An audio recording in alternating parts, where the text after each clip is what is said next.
Hello, I'm Marek. I'm a senior platform engineer and welcome to today's video. If you only ever open Claude Code as a chat window, you're using maybe a tenth of it. The real power for infrastructure work is on the command line, where it behaves like any other tool you'd pipe script and pin to a repo. I've got 10 tricks I use every single day, and we're going to run all 10 right here on the laptop. No cloud account, nothing to pay for. Every command real. Steal the ones you like. Let's go. Trick 1 is the one. Everything else builds on headless mode. The -p flag means print. One prompt in, one answer out, then it exits. No menu, no chat window to babysit. That single change is what turns Claude Code from a chatbot into a command you can put in a script, a makefile, or a CI job. Watch, I ask it a plain question, it answers, and I'm straight back at my prompt. If you take one thing from this video, take -p. Everything that follows is just -p.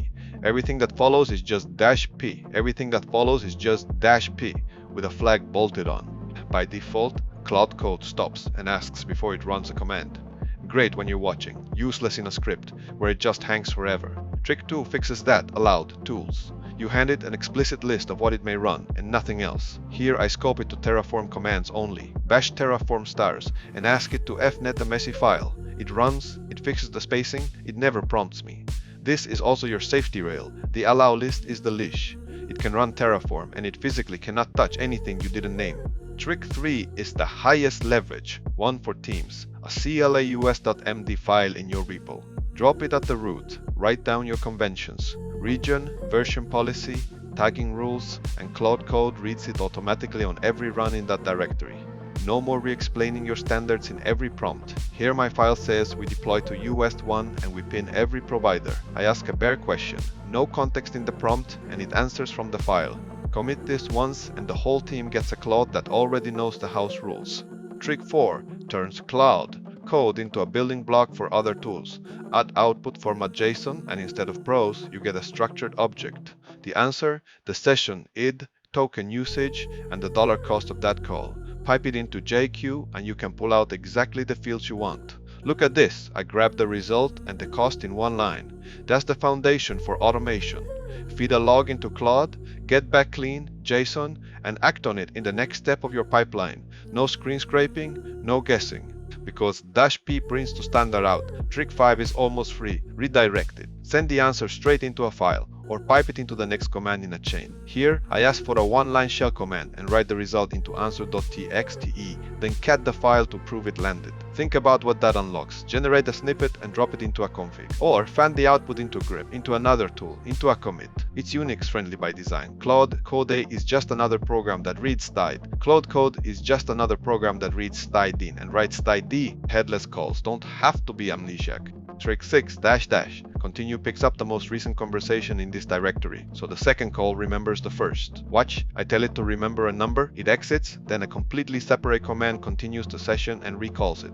There's also -- resume if you want to pick a specific older session from a list. This is how you script a multi-step job, investigate in one call, act in the next without repasting all the context every time, one call, act in the next without repasting all the context every time.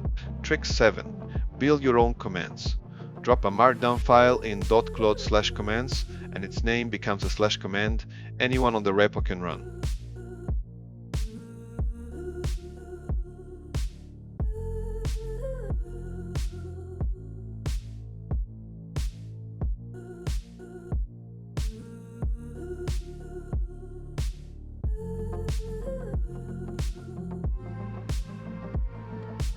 I've got an explain command that takes any shell command and describes it plus one safe flag. I run /explain on terraform state list and out comes a clean reusable answer. Sometimes you don't want to commit a file. You just want to change Claude's behavior for one call.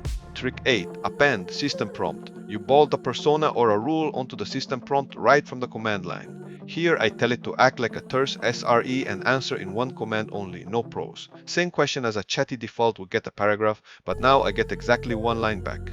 Perfect when you're piping the output somewhere and you need it tight and predictable, not a friendly essay. Trick 9. Clause. Claude Code into your other tools.